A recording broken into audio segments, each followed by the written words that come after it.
Okay, so without further ado, let's begin. It's my great pleasure to welcome Professor Louis Typher to Caltech today. It's a shame that we couldn't welcome him in person. So Louis is someone who needs very little introduction, especially in the area that I'm working in, condensed matter experiment. Throughout Louis's career, he's made just a great number of contributions to condensed matter physics, particularly in the area of strongly correlated electron systems and unconventional superconductivity.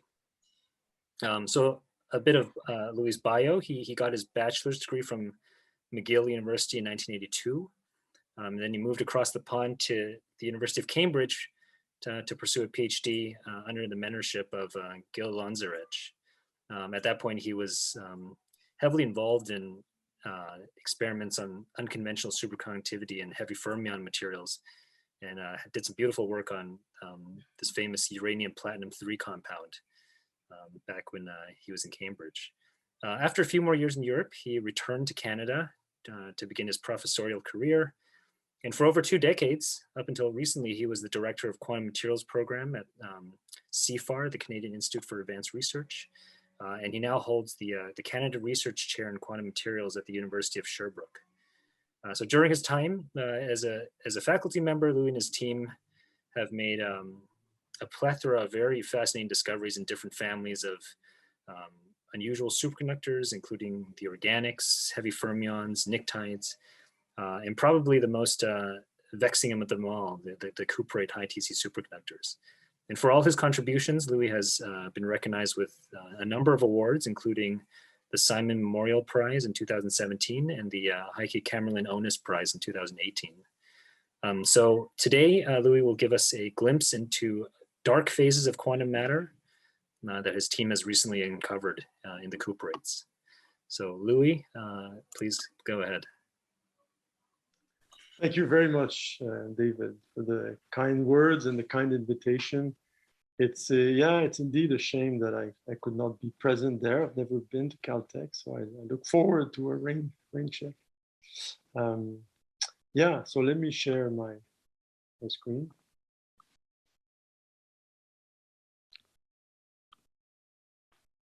Okay. So just maybe go in lecture mode. Okay, so my talk today will be about one class of materials. So the cuprates, so-called cuprates, copper oxide superconductors.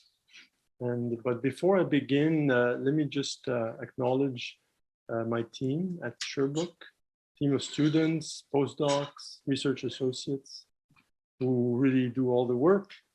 And in particular, I'll be highlighting in my talk today the work of four of them. So Anaëlle Legros is who did work on Plankton dissipation. She's now doing a postdoc with Peter Armitage at Johns Hopkins University. Clément Giraud, who did some beautiful work, specific heat measurements in high magnetic fields. He's about to start a postdoc with Phil Ronning at Los Alamos National Lab. Gaël Grissonanche, who's worked on both the Plankton dissipation and also spearheaded the thermal Hall conductivity work in our group. He's now doing a postdoc with Brad Ramshaw at Cornell. And Marie-Ève Boulanger, who's still a PhD student in our group, who's carrying the torch of the thermal Hall measurements in our group. So I'll touch on all these subjects during my talk. So the cuprates are fascinating because our ability to tune the electron concentration allows us to go through a number of different phases of matter. And these are sketched here in this phase diagram of temperature versus doping or Hall concentration, P, variable P. And so basically at high doping, we have something that looks more or less like a conventional metal. obeys Fermi liquid theory. So this is the blue region on the right. If we go completely to the left in the gray region near zero doping, which corresponds to 1 hole per copper in the copper oxide plane of these materials. These are quasi 2D stacks of copper oxygen planes. We have an insulator. This insulator is a Mott insulator, so it's insulating by virtue of strong repulsion, and it's also an antiferromagnet. So we go from a metal to an insulator, and in between those, in the intermediate range of doping, we have a very strong, robust superconductivity below this line called TC here, so this dashed line. The reason why it's in dashed actually is because the focus of much of our work over the past 10 years or so has been to really suppress superconductivity by using large magnetic fields and try and go as low in temperature as possible. So really essentially reach the T=0 axis here. So and study what happens as a function of doping without superconductivity in the so-called normal state, which you'll realize there's nothing normal about it, but it's a non-superconducting state at low temperature.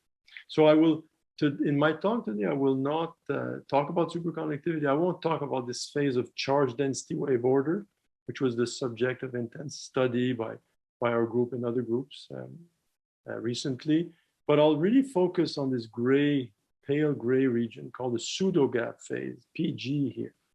And this is the phase I call the dark phase of quantum matter, simply to emphasize that it's an enduring puzzle that has baffled scientists for more than 20 years now. And I'll show you what we're still learning about it and the questions that are still open. So if you want an overview of this kind of physics, we wrote with Cyril Proust, we wrote an annual reviews on this recently. So before I talk about cuprates specifically, I think it's useful to cast them in the context of several other families of superconductors. So I'll mention 4 in total here, including the cuprates on the right. So there's the organics. Organic conductors can be superconductors, and there's 2 flavors of them. There's the 2D organics and the 1D, and this is here the quasi 1D organics. What you see here is a phase diagram of temperature versus pressure.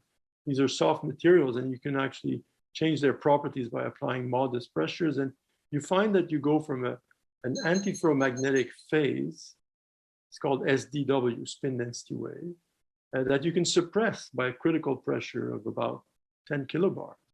And when you do that, superconductivity pops up. This is this dome in blue here, where TC peaks more or less at the quantum critical point where magnetism goes to 0. So this whole idea of a quantum critical point around which superconductivity lives has become a paradigm in condensed matter physics, and you can actually see this now in many different families. So I'm showing a second group here called the pnictides, or the iron-based superconductors. The same is found. I mean, the phase diagram is remarkably similar. Spin density wave orders suppressed at a critical concentration or pressure, and superconductive. There's a superconducting dome that straddles that quantum critical point. The nice thing is that the scale now is some 20, 25, 30 times larger than the scales we had before. In degrees, the Néel order was of order 10, now it's of order 150, and TC is 25 instead of 1. So that paradigm established in the several years ago in the organics is seen again in a different family, but now inflated by a factor. The paradigm actually was born in a family of materials called heavy fermions. These are made of cerium or uranium, so F electrons that have very flat bands and strong correlations, but they also have this kind of archetypal phase diagram of a magnetic phase being suppressed by either pressure or concentration. giving rise to superconductors. So I'm going to define a paradigm to which we will compare throughout the talk, and so as a basis for comparison, as a point of reference.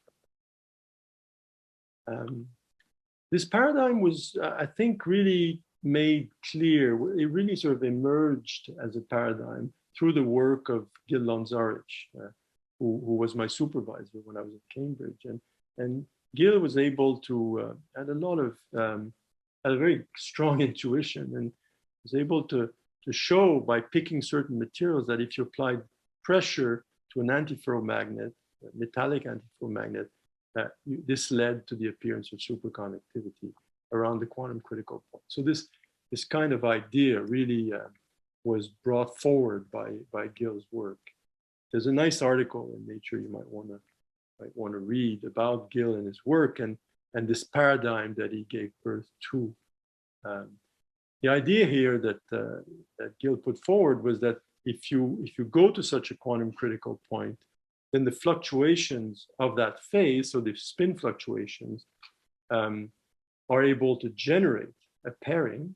So this is a magnetically mediated pairing now, as opposed to the usual phonon-mediated pairing.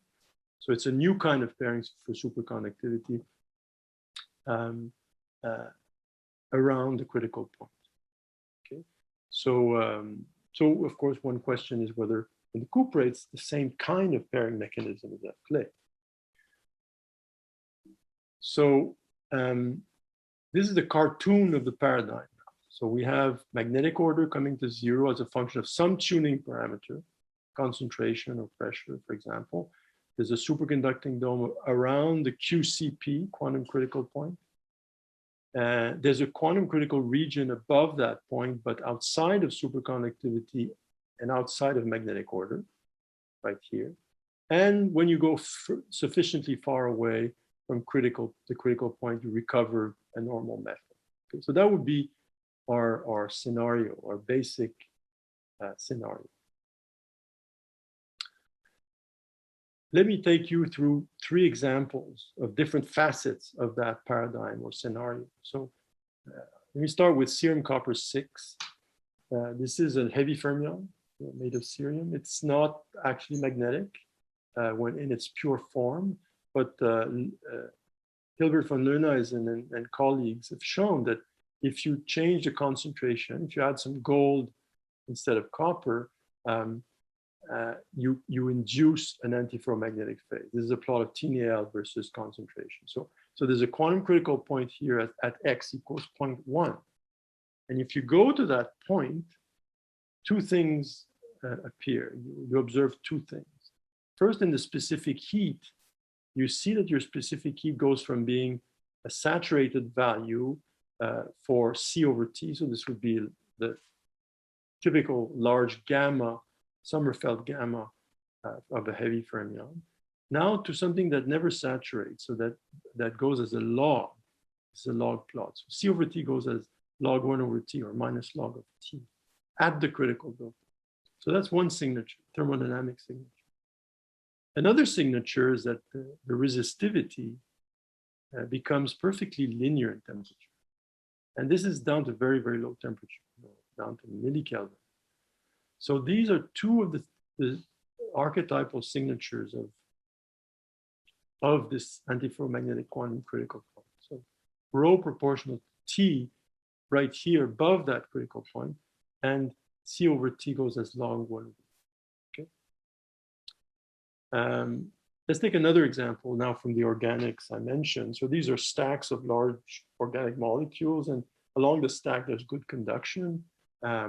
But also actually at low temperature, it tends to be a 2D, more or less quasi 2D system. So if you measure the resistivity in the absence of superconductivity, this is a study that was done by my associate Nicolas Doiron-Leroux. What you find is that resistivity goes from being perfectly linear at the critical pressure. So this is the curve in red. We're plotting, this is a log-log plot. So this T-linear behavior down to 100 milli-K or so. And then the more you apply pressure, the more you change this to become T squared at high dope at the highest pressure. Okay, so this evolution from T to T squared, so from anomalous to standard Fermi liquid, is what you observe. And if you go below and enter the ordered phase, then you see a big jump in the resistivity, which is the result of a reconstruction of the Fermi surface. So we have this T linear resistivity in this region, but also we have evidence of FSR. This is an acronym for Fermi surface reconstruction. As you enter an antiferromagnetic phase with broken translational symmetry, you have a new Brillouin zone, and so you have a new Fermi surface. You lose carriers typically, and that gives you a rise in resistivity. Another example from the pnictides, now from the iron-based superconductors. This is the work of Matsuda, Shibauchi, and colleagues. Here what they're plotting is a phase diagram for one particular pnictide. The colors represent the power of the resistivity. So going from linear here, you can see the raw data on the right. Linear at criticality to T squared out in the wings. So this is the blue on this figure. So you have the T squared. So again, this evolution in this quite different family of materials. And moreover, there's a nice study by Tony Carrington measuring the specific heat. Now, not so much as a function of temperature, but as a function of doping. So what you see is that you have this rise in the specific heat as log of X minus X star as you approach the critical. So that gives us another signature, now thermodynamic signature. Okay, so that more or less are, I would say, are the main signatures I'd like to focus on and look at cuprates in this slide. So what are the signatures of what would be P star, our critical point in cuprates? Now, I must first emphasize, that what I call P star is not the point at which antiferromagnetic order ends in cuprate, but it's the point at which the pseudogap phase ends. Okay, and we still don't really know what that phase is. So how do we, the sort of probably the best experimental signature of the pseudogap phase is a spectroscopic one from ARPES, so angle-dependent photoemission. And here the curves on the right were obtained by Johann Chang in Zurich.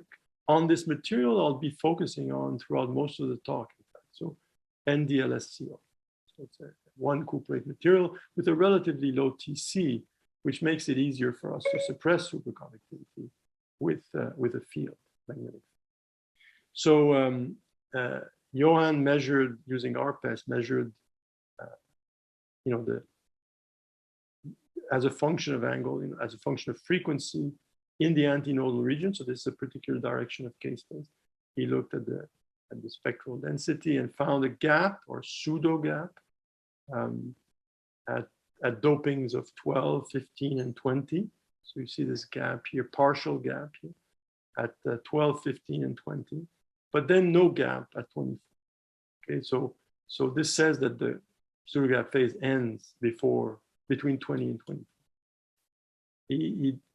You can look at the function of temperature, say at 20%, how this pseudogap closes, and it closes at a certain temperature, 75 K, which we call T star.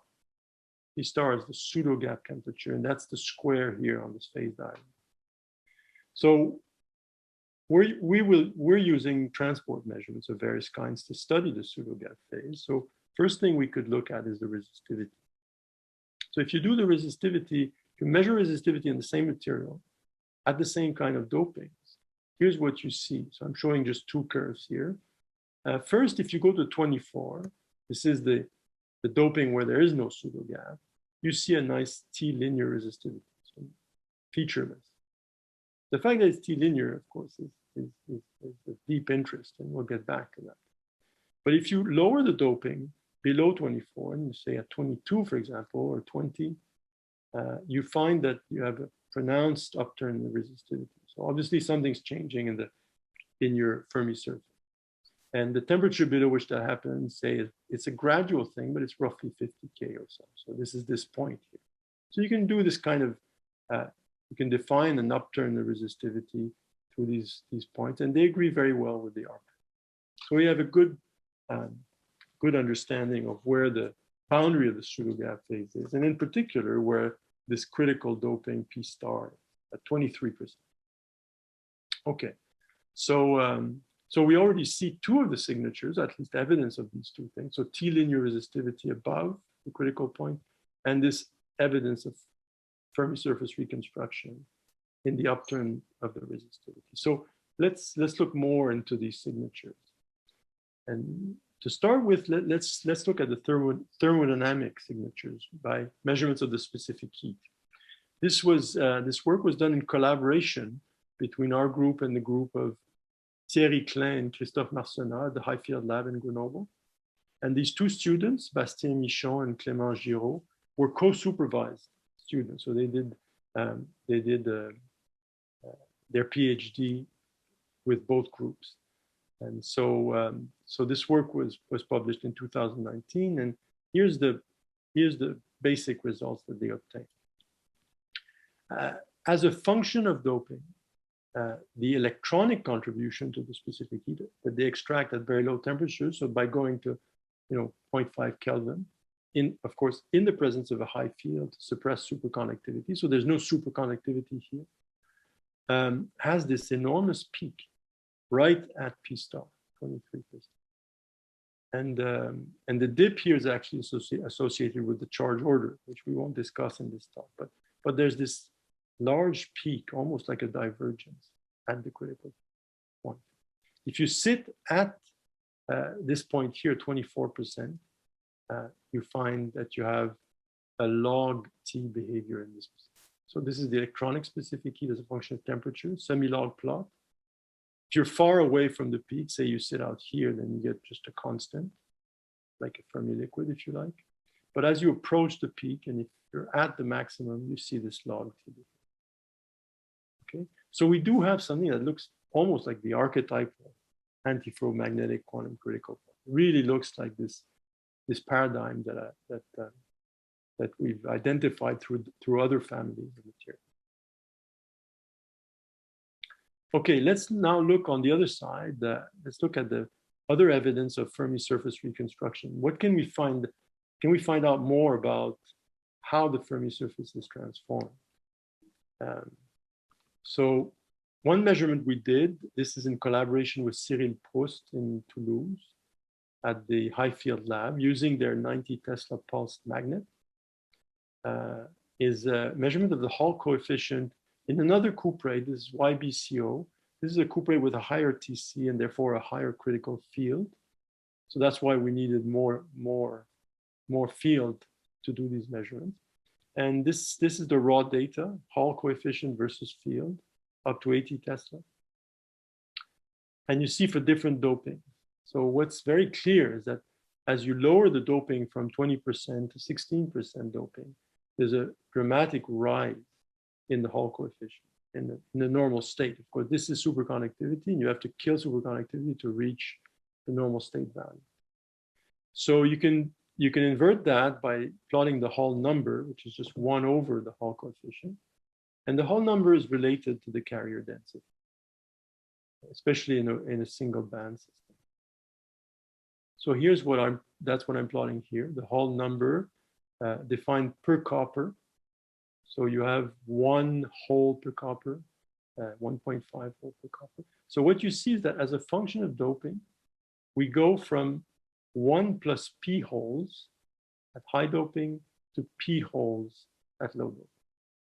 So this transition from 1 plus P to P really emerged as a new signature of the pseudo-gap critical point. It tells you about this Fermi surface transformation. It means that it's a metal-to-metal transition. It's not becoming an insulator. You still have metallic conduction, but you have many fewer carriers. You're basically losing 1 hole per copper. Okay, so we also did that in other cuprates. So in particular, this NDLSCO that I've been talking about. If we look at different dopings across this point, you see that the Hall coefficient, these are measurements done in Nijmegen now in fields of 35 Tesla. You don't need to go to 80 Tesla in this case. So you see that at 24, the Hall coefficient is quite flat, and it's actually equal to 1 plus P. It gives you a Hall number of 1 plus P. But then when you go to low temperature, it increases again. So this is a plot as a function of temperature in this case. So we can again plot the Hall number in the t equals 0 limit. And what we get are these red points here on this plot. So this is again Hall number versus doping, but I'm showing 3 different materials. So YbCO that I showed previously from the 80 Tesla data. Now NDLSCO in red from this 35 Tesla data. And these are very different cuprates, but they give quantitatively, this is just raw data. So they give quantitatively the same result. It's not happening at the same value of P star. So P star is different in these 2 different cuprates. And recently there's another study that's been reported by Tony Carrington and Nigel Hsieh in another cuprate called thallium-2201. So all of these show that this is a universal property of the cuprates, that you go from 1 plus P at high doping to P at lower doping when you cross P star. Okay, so it's interesting that, in fact, this transition from 1 plus P to P is precisely what you expect from antiferromagnetic order. So if you have Néel order, as you do have at 0 doping in the Mott insulator, then your large hole-like Fermi surface, sketched here, this is the first Brillouin zone, and the Fermi surface is centered on the corner here. It's a circle like that, or a cylinder in 3D. And so what happens is that when you have antiferromagnetic order, you have a new first Brillouin zone. This is the magnetic Brillouin zone now in the presence of broken translational symmetry. And the first order, the Fermi surface gets folded about that zone. So you get these hole pockets in the so-called nodal regions, and you get electron pockets at the antinode. If you continue to grow the gap, the antiferromagnetic gap, as you lower the doping away from P star, then eventually the electron pockets go away, and you're left only with small hole pockets. And these, by Luttinger's theorem, contain P holes. So you go from 1 plus P, the large cylinder, to P, the small nodal hole pocket. And people have calculated the Hall coefficient for that, in particular James Story, for example. The blue dots are actual calculations within this scenario. You just say, okay, let me calculate the Hall effect across this transition, well-defined order, and it agrees amazingly well with the red data, which is the experiment. So on the face of it, again, this transition really looks like looks like you've got long-range magnetic order. But as I'll emphasize, there is no long-range magnetic order below P star and cuprates. So that is really the heart of the mystery, if you like. More information was obtained about the Fermi surface and its transformation across P star by using a technique called ADMR. So this is angle-dependent magnetoresistance. So this is work I'd like to tell you about. This is done in a great collaboration between the group of Brad Ramshaw at Cornell and our group in Sherbrooke. So the work started with when Gael was a postdoc at Sherbrooke, and then he moved on as a postdoc at Cornell, and continues, and the work continues. So it's a very nice example of a collaboration. And again, this was done on the NDLSCO. So let me tell you about what this technique is. The idea here is that you take a sample. These are quasi 2D systems. So you take one of these samples, but you cut it with the length along the C-axis, and you send an electric current along the C-axis. So you measure C-axis resistance, okay? So this is a sketch of the Fermi surface. It's like a warp cylinder. And so the C-axis is along the axis of the cylinder. So you send current in that direction. And then you apply a field at some particular angle, thereby inducing orbits around the Fermi surface in a plane perpendicular to the field. So as you rotate the field, you'll be sampling different regions of the Fermi surface with different velocities and different scattering rates. So in a nutshell, what this experiment allows you to do is map out the Fermi surface and also extract information about the scattering rate. Okay, so this technique and its application to cuprates was really pioneered by Nigel Hsieh 20 years ago or so on thallium-201, strongly overdoped thallium-201. So these are the kind of wiggles that you get as you change the angle. This is the azimuthal angle. This is the polar angle at different azimuthal angles. Okay, so different angles produce different curves, and you can extract from these curves using Boltzmann theory, and specifically the Chambers formula. You can extract the Fermi surface shape and the scattering rate. Okay, so these experiments were, in this case, were done at the hybrid magnet, and in our case as well. So this is the highest steady magnetic field you can get in the world, and beautiful facility in Tallahassee, Florida. So let me show you what Gael and Yawang Fang from Brad's group obtained. So we're going to look at two dopings across the pseudogap critical point. So 24 and 21%, where the resistivity is shown here on the right. The nice thing about it is that, again, we have RPES data, and this RPES data from Johan Chang tells us what the Fermi surface is at that doping. So this is outside the pseudogap phase. It's a well-defined Fermi surface. That's actually the Fermi surface here in the kz equals 0 plane, but it's been measured as a function of kz, and the warping along the z direction is known. So you can actually get what's called a T perpendicular or TZ parameter. The Fermi surface is parameterized in terms of these tight binding parameters. So RPES obtains values for T prime, for T, T prime, T double prime, and T. So that's your single, it's a single band Fermi surface. Okay, so that's nice to have.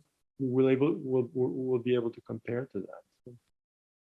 So here are the ADMR curves for NDLSCO at that doping of 24%.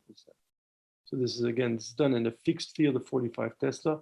As you vary the angle, the polar angle away from the c-axis. For different, and the different curves correspond to different azimuthal angles, 0, 15, 30, and 45 degrees in the plane. So this is all, you can, if you're interested, this is all in two papers that we posted recently. So these wiggles reflect two things: the shape of the Fermi surface and the scattering rate. Okay, and the beauty is that you can ask the Chambers formula to fit the data by allowing your tight binding parameters to vary and your scattering rate to vary. And so when you perform this fitting procedure, you obtain a Fermi surface shown here. And it turns out this Fermi surface, you can parameterize it. Well, it is parameterized in terms of T, T prime, and T double prime. And you independently obtain from ADMR exactly the same parameters as RPES. So this shows you that this technique really does reliably extract the correct Fermi surface.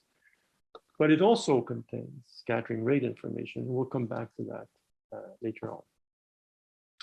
And now, interesting question is, we have a firm grasp on the Fermi surface just outside the pseudogap phase.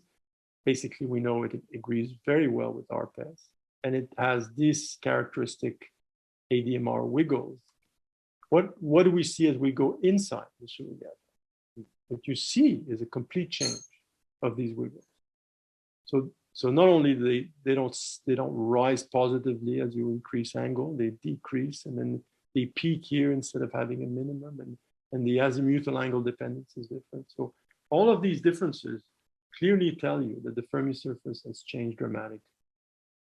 So this is just from the raw data, you can tell that the Fermi surface has changed. And then the exercise is to see, can you have a model that accounts for this ADMR data on the low doping side? And so what Yawen and Gael and Brad have done with the modeling is they've been able to show that the thing that best captures in the calculations the data is a Fermi surface that consists of these 4 hole-like Fermi surfaces. And this is with the KZ dispersion. So again, this kind of Fermi surface reconstruction, which is what you expect, for example, from antiferromagnetic order, does appear to describe well the observed ADMR. Okay, so as far as those 2 experiments are concerned, the Hall number and the ADMR, this really, the phase on the left of P star really looks very much like an antiferromagnetic phase. But again, the big puzzle is that the well-defined antiferromagnetic phase is at much lower doping. In fact, it's outside the superconducting dome, and your P star value is way up here at 23%. So they don't. It doesn't work. So the paradigm works almost perfectly in all aspects except that there's no magnetic order. So what is it? What is the order? What is the nature of the pseudogap phase? And well, there's no, we don't have an answer. Various proposals are on the table. Some argue that it's perhaps a phase that has short-range magnetic order, not long range. And well, if that doesn't break translational symmetry globally, then what does that mean? And researchers like Subir Sajdev and also Antoine Georges have argued that this implies that pseudogap phase has a topological order required from the fact that you violate the Luttinger theorem for the Fermi surface in the absence of translational symmetry breaking. And that requires the existence of a topological order. So it would be a very new phase of matter if these theories are correct. Now we continue our exploration of experimental exploration of this phase, and I'd like to mention a new probe that we've applied recently to the pseudogap phase, and that's the thermal Hall effect, which has become one of the main techniques that we study now in our group, because we're very puzzled about what it is telling us. So so this work was really led by Gael, who developed the technique when he was in Sherbrooke, and starting with the cuprates. Okay, so the thermal Hall effect is really the exact analog, is a thermal analog of the electrical Hall effect. So this experiment is sketched here. You have a sample. This is a thin blade here that's glued onto a heat sink, and you heat up the other end. So you send a heat current from red to blue, so towards the heat sink. That generates a temperature difference delta Tx between 2 sensors that you position here along the length of your sample, along the x direction. And if you apply a field along the z direction, as such, then the Hall effect is the generation of a transverse temperature difference delta Ty. Okay, so kappa xy is the thermal Hall conductivity, and it's defined by the ratio of delta Ty over delta Tx. Okay, turns out it's the hardest measurement of all the transport measurements we do, just because delta Ty tends to be very, very small. It can be 1,000 times smaller than delta Tx. So it's in the millikelvin, 1 or 2 millikelvin typically in 10 Tesla. So you need good temperature stability and so on. So here's what Gael found when he applied the thermal Hall effect to cuprates. So again, a field is applied to suppress superconductivity. So none of this is inside the superconducting phase. So let's start outside the pseudogap phase at 24%, so above P star. This is what you see. So we plot kappa xy over T as a function of temperature, and that's the red data. And we can compare that to the electrical Hall conductivity, sigma xy, measured in the same sample. And that's in blue here. We multiply by L0, this Sommerfeld value of the Lorentz number. These are a bunch of universal constants. Because, in fact, there's a fundamental law that says that electrons should obey the Wiedemann-Franz law in the limit of t equals 0. So this, the thermal Hall should be equal to the electrical Hall modulo these constants. And that's indeed what we see. So we see that these two come together and become equal at low temperature. There's a slight difference at finite temperature. This is due to inelastic scattering, but in the elastic scattering limit, they converge, and that's the Wiedemann-Franz law. So all this looks perfectly normal. This is what you expect for any metal. However, when you go slightly lower in doping, so you lower to 20%, this is the green band here. This is just a slight lowering of the doping, same material, everything changes. So for sure, the electrical Hall conductivity drops. We saw that the Hall number drops, so the conductivity drops, but it remains positive down to the lowest temperatures. And what happens, the new thing that happens is that kappa xy becomes negative. And it becomes deeply negative. So something very strange going on. There's no reason why this should be negative. So, so Gael then pursued this study by going to lower doping. So he went down here, 8% doping, and then 6%, and then eventually 0%.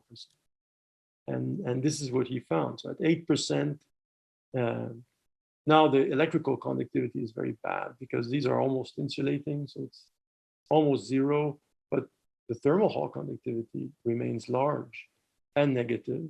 Same thing at 6%, and eventually same thing at 0%. So what he basically discovered, and it's always a bit surprising to me that you can make completely new discovery in cuprates using transport measurements 30 years after they were discovered. But there it is, thermal Hall effect was never measured in outside the superconducting phase, and that's what's found. So you have a large, it was called giant, but really giant, what giant meant was that it was the largest measured so far in an insulator. But now we have larger values. So we don't use the word giant anymore. So you have a sizable thermal Hall effect in an insulator. And that's a very interesting question. How does that happen? What is the mechanism for that? Well, there's a long, decade-old series of works by Patrick Lee and Nagaosa, and who've shown that certain ferromagnets, if they have spin chirality, will generate a thermal Hall effect. So that possibly could have explained it at 0 doping, but it doesn't explain the Hall away from the magnetic phase. Okay, so it turns out that phonons are actually carrying the heat responsible for this thermal Hall effect. So I won't go too much in the details, but by studying heat currents perpendicular to the plane, where only phonons are carrying heat, we observe very similar thermal Hall effect. We're comparing the magnitudes here. And so that told us pretty clearly that the phonons are responsible.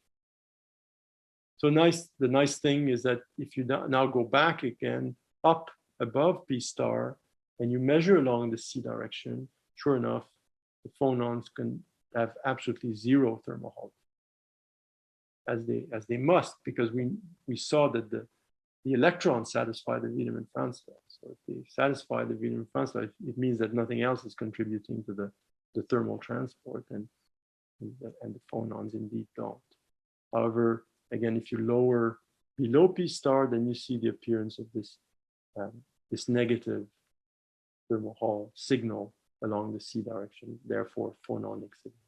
So in a word, in a nutshell, a new signature of the pseudo-gap phase is that phonons become chiral. So we're really, really dying to find out by what mechanism can phonons become chiral. What I mean is, by what mechanism can the field, bend their trajectory to generate a thermal Hall. So this is a question that's being investigated theoretically by many groups now. Leon Balint at Santa Barbara is interested in this, and Rosa Valenti in Frankfurt, and Steve Kivelson in Stanford, and even Alan McDonald is looking at this. Subir Sajdev, many people are just trying to figure out, for cuprates, but actually more generally, not just generally, how can that happen? And here I'd like to mention the work of Marie-Ève Boulanger, my PhD student. She looked systematically to find clues. She looked at 3 different cuprates, and one of these is this SCOC that David Hsieh's group has looked at very closely with the second harmonic generation. And there may be actually a connection and some hints from their work as to why why phonons would become chiral. And her work, by just doing this comparative study of these 3 cuprates, one of the things that comes out quite nicely is that this is the kappa XX. So this is just phonon thermal conductivity. And on the right is with a minus sign is kappa XY. And what you see is that it varies quite a bit in magnitude. This is 60 at the peak, and this is like 8. So there's an order of magnitude between these 2. Otherwise similar, but quantitatively is an order of magnitude. And lo and behold, kappa XY also has an order of magnitude. It's like 240 and this is 24. So when you take the ratio there, the ratio comes out to be similar for all 3. That's another very strong hint that the phonons are carrying the heat. The better they conduct, as measured by their thermal conductivity kappa XX, the larger is the kappa XY. So we're left at the moment, and anyone who has an idea or suggestion, an avenue to explore, I'd love to hear. But what makes phonons become chiral? Generally, so far I've focused on cuprates, but we have other systems that also do that. And this is an important question, not just for its own sake, but because thermal Hall is being used more and more as a probe of these insulators called spin liquids. So these are systems that are magnetic but without order, and they can potentially adopt exotic new states of matter. And these states could have exotic excitations like Majorana fermions or spinons. And the question is, well, how do we detect these with transport? And because they're insulators, you want to use thermal transport, and the thermal Hall effect is predicted to be a good probe of such exotic excitation. So important to understand what the phonons are doing if you're going to try to figure out what other things, whether other things may be contributing. Okay, how much time do I have left, would you say, David? 10 minutes. 10 minutes, okay, very good. So the last subject I'd like to mention to you is a subject that we're really fascinated by at the moment. It goes under the name of Plankton dissipation. So you'll see why it's called that. So now in the phase diagram, we're actually moving outside the pseudogap phase now. We're going to be looking at this region here from Fermi liquid with T-squared resistivity going towards the T linear resistivity just before you hit P star. Okay, so we're in this region here of the phase diagram. So as you know, metals, standard metals exhibit a T-squared resistivity. And this example is from a very nice, well-characterized Fermi liquid called strontium ruthenate, SR2 or UO4. These are plots of the in-plane and out-of-plane resistivity. And if you focus at low temperature, you see that both of these have T-squared dependence. This is really the standard conventional dependence from that is a signature of a Fermi liquid. It comes from electron scattering. So that's what you expect from a metal. And indeed, in cuprates, if you go at high enough doping, and this is true for whole dope cuprates, but also for electron dope cuprates. And I'm showing the work of Rick Green and Jean-Pierre Paglioni on these LCCO films of electron dope systems. So if you go to high doping, So for example, here, you see a nice T-squared resistivity. Again, this is in a field that suppresses any superconductivity.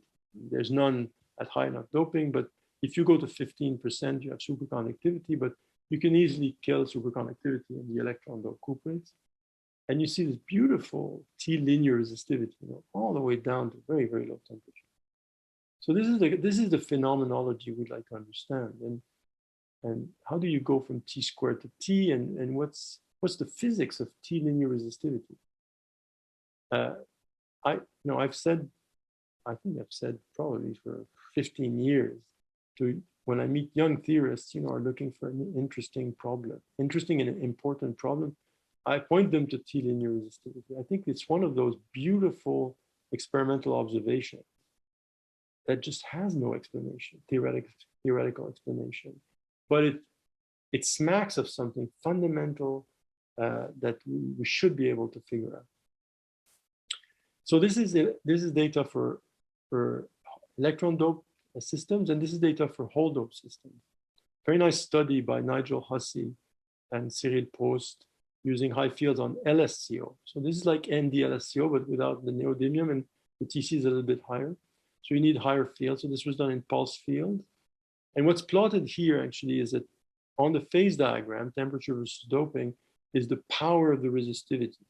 So red is 1 and blue is 2.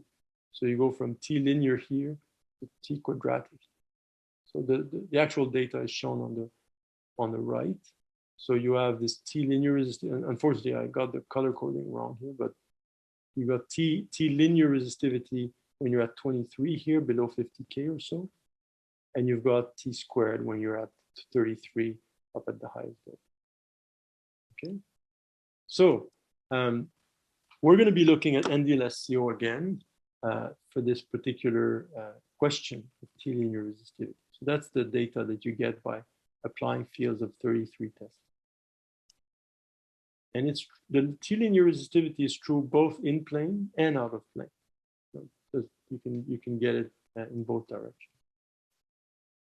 So a few years ago, in 2013, Andy McKenzie wrote a very nice paper that points out that whenever you have T linear resistivity in a metal, and here perhaps I should emphasize that just to clarify this field is there's really two separate subjects associated with T linear resistivity. One is T linear resistivity at high temperature, and the other one is at low temperature. And they may not be the same physics, and in particular, it's probably not the same scattering mechanism. So the one I'm focusing on is really the low temperature one, where it's definitely not phonons that are scattering the electrons, for example. Okay, so when you look at the low temperature regime, what you find is these red dots here, all sorts of systems, rutheniates and cuprates, and not cuprates, but heavy fermions and organics. You find that if you use a Drude formula to estimate the scattering rate by plugging in some reasonable mass and carrier density, you get that the scattering time is of order h bar divided by kBt. And that's where the name Planckian comes from. So this tau is given by Planck's constant over all sorts of different materials. So this is it appears to be quite a universal finding. I think the name Plankton dissipation goes back to Jan Zanen a decade earlier when he pointed this out, just looking at experimental data, and suggested it may be related to a sort of an uncertainty principle. So that's where Plankton dissipation comes from, and it's one of the nice things about it is that there's an analogy in a completely different field of physics, namely black hole physics, and where a black hole has a characteristic relaxation time, which is also given, you could say, is a Planckian time given by h bar over kBt8, where th is the Hawking temperature. So there's a lot of dialogue actually between the two communities, the condensed matter and high energy and cosmologists who are trying to understand this Planckian time and its origin.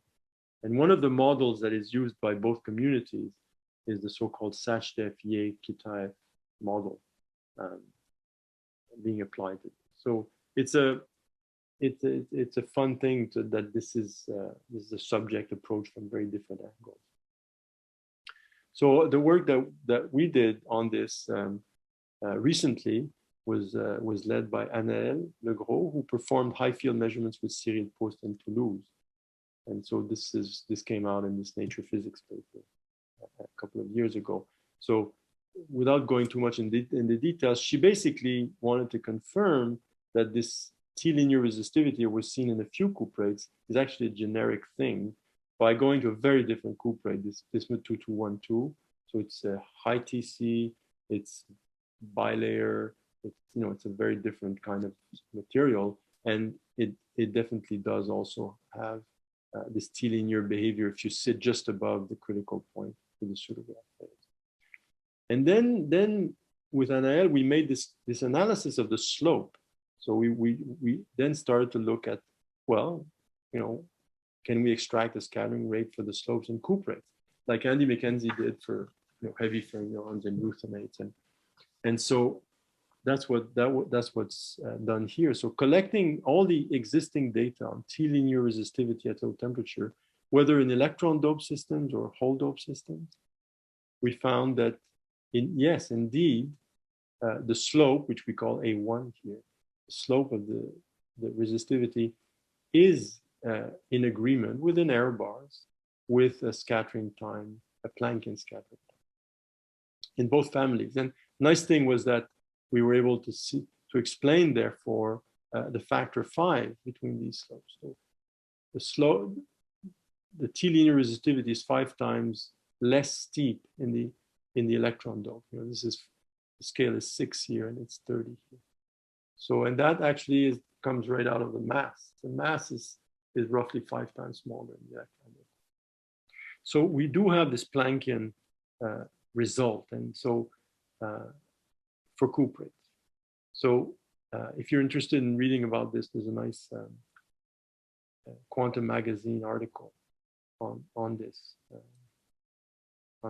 subject in this paper, Anaël's paper. So then the last thing I want to say is that you can use ADMR to study, to actually measure, extract the scattering rate or the scattering time and its angle dependence, which has never been done before.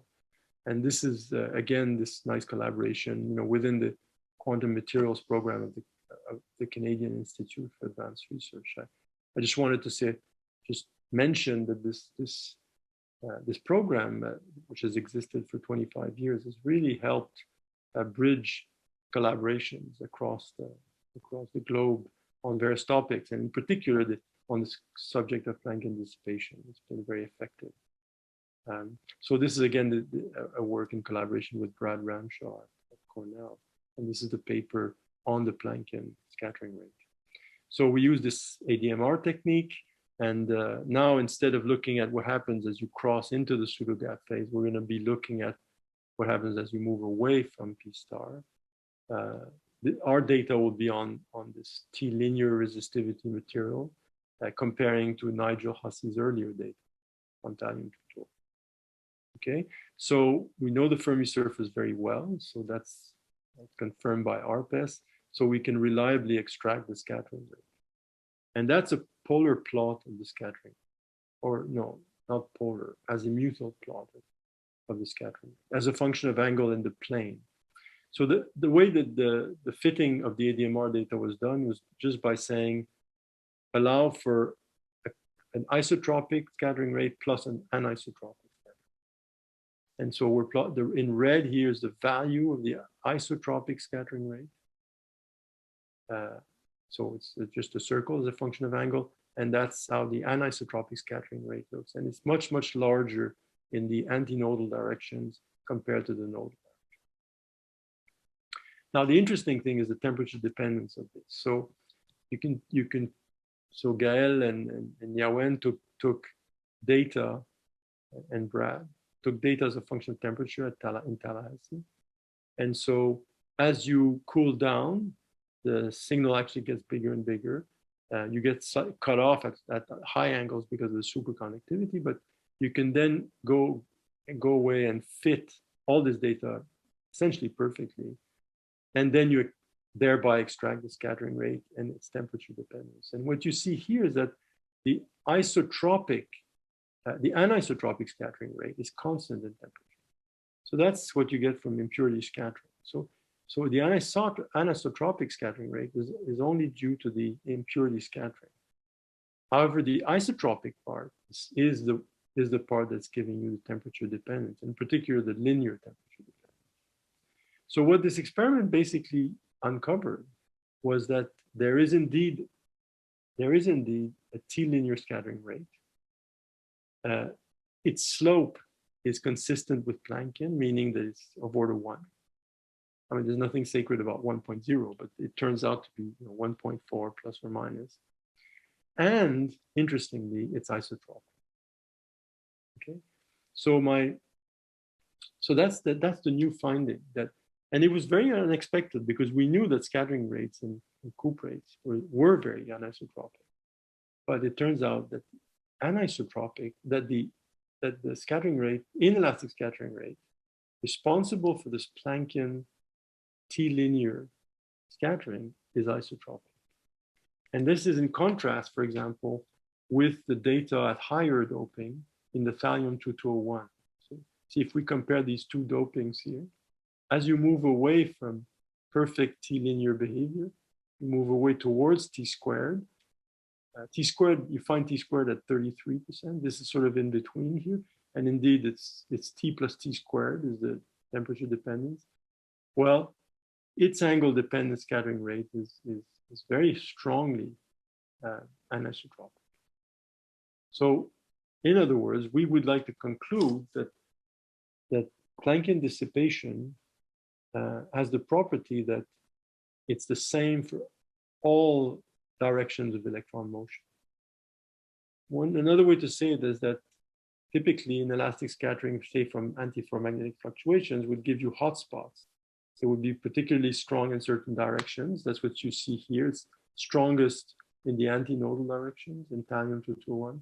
But when you reach the Planckian limit, it sort of saturates to a constant value at all angles.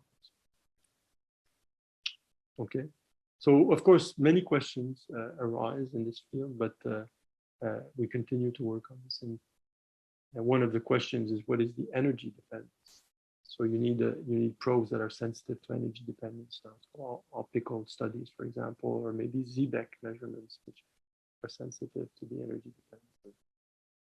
So I mentioned that CFAR was a great forum for studying actually many questions, but in particular Plankton dissipation. These are some of the people that I've been that we've been talking to within the CFAR quantum materials program about T-linear resistivity, for years. And in fact, very recently, Pablo Hsieh has also looked at Plankton dissipation and is twisted bilayer graphene, and he's finding alphas of order, I think it's 1.4. So he's actually finding evidence of Plankton dissipation as well in that system. So let me end by just maybe collecting all this into one phase diagram. So I've mentioned, I've talked about T-linear resistivity, about this Fermi surface transformation, from 1 plus P to P in the carrier density. I've talked about thermal Hall effect in insulators, and this actually connects us to all sorts of other fields in solid state physics. Thermal Hall effect certainly connects us to studies of spin liquids. These sort of critical phenomena around a critical point connect us to pnictides and heavy fermions, organics. This Plankton dissipation is connecting us to twisted bilayer graphene. So the cuprates are studies in cuprates are bridging out to other fields. And, those are the kinds of observations I recently made in this paper. Looking forward. So thank you very much for your attention. And any questions, I'm happy to answer.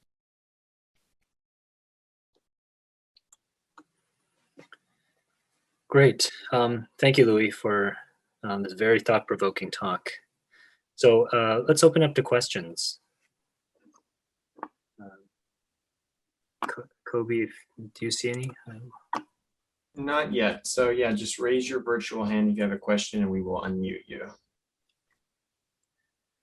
So Louis, maybe let me start. To what extent has translational symmetry breaking been ruled out in a field? Pertaining to your discussion of P less than P star versus P greater than P star. Mm-hmm. I'm not sure that the field is really changes things fundamentally, because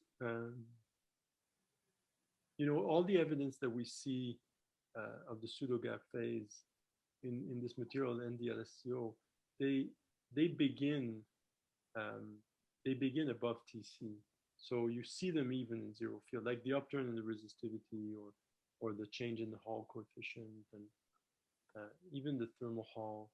So the fact that we see those, of course, you need a field to measure the thermal Hall, but the fact that we see those at zero field or low field suggests that just cranking up the field is not certainly not inducing the signatures. So now, in terms of translational symmetry breaking, there's evidence of magnetism potentially going up to P star. So in LSCO and NDLSCO, it's not Néel order. It's more incommensurate or perhaps more spin glass-like, but it's typically seen at very low temperature, and it's probably not static. So it's at much lower temperature than T star, for example. So it may be that if you think in terms of short-range magnetic correlations, it may be that when you go sufficiently low in temperature, these settle into some kind of a magnetically ordered phase or very slowly fluctuating magnetic order, incommensurate or spin glass. But that would be at much lower temperature than T star, I would say. Thanks. Night check. Right. Yeah. So you should get a prompt to unmute. Okay. I hope you can hear me now. Yeah. Thank you. This was a very interesting talk. I'm very curious about your thermal Hall effect. And you mentioned that it's due to phonons and chiral phonons. Could you elaborate a little bit? I don't understand why it should be chiral phonons, and also what kind of phonon modes are involved in this, what's the understanding? Because I was saying the energy, the type of phonon modes will be extremely important. And if there are optical phonons, perhaps one could do some light-induced effects or something. That's what I was thinking. Right. Yeah, no, very good question. The word chiral, we use it loosely. What we really just mean chirality in the presence of a magnetic field. So what we mean is that the phonons feel the field and are deflected in one direction. So we say they acquire chirality in the presence of the field.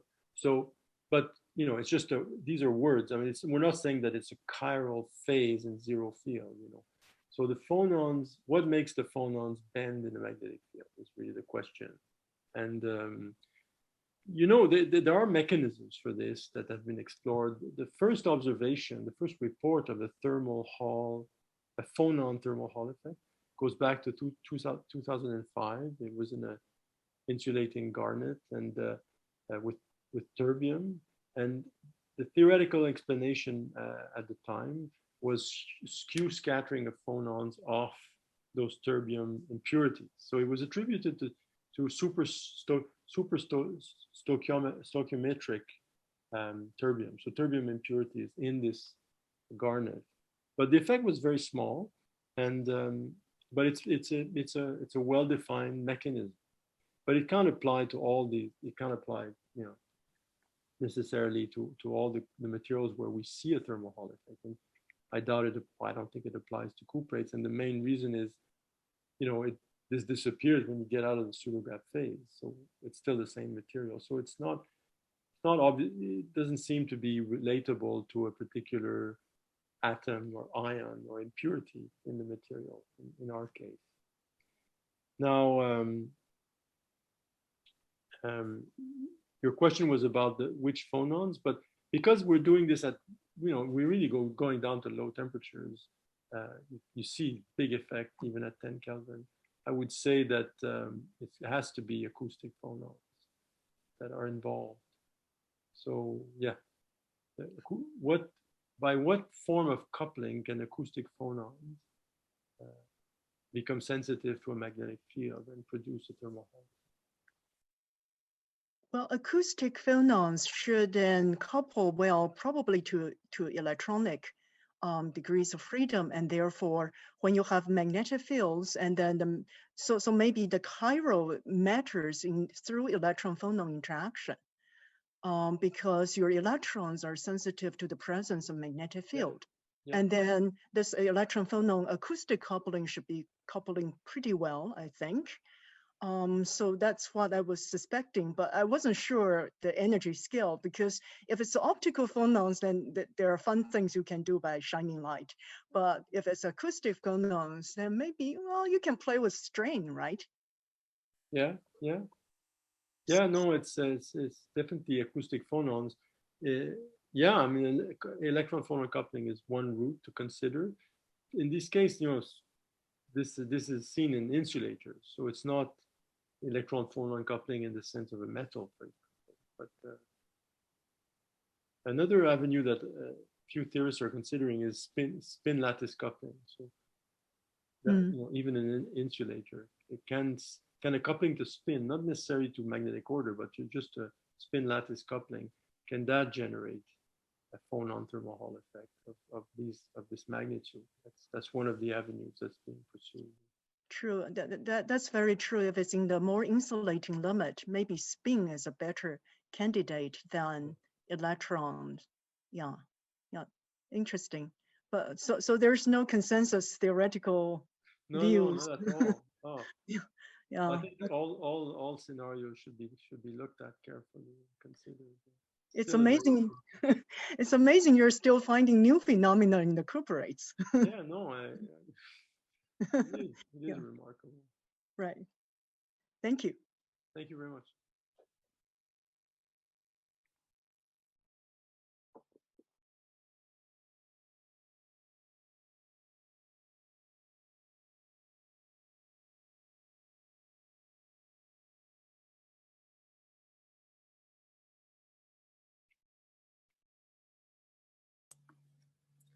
Kobe, you see any other hands? No other hands. Okay. Well, that means Louis' talk was crystal clear. I want to thank Louis again for taking the time to visit us and for giving a great talk again. And thanks all of you for attending. Thank you very much, David. Thank you very much. It was a lot of fun talking to you guys. Likewise. Okay. Good evening. Bye-bye, everyone.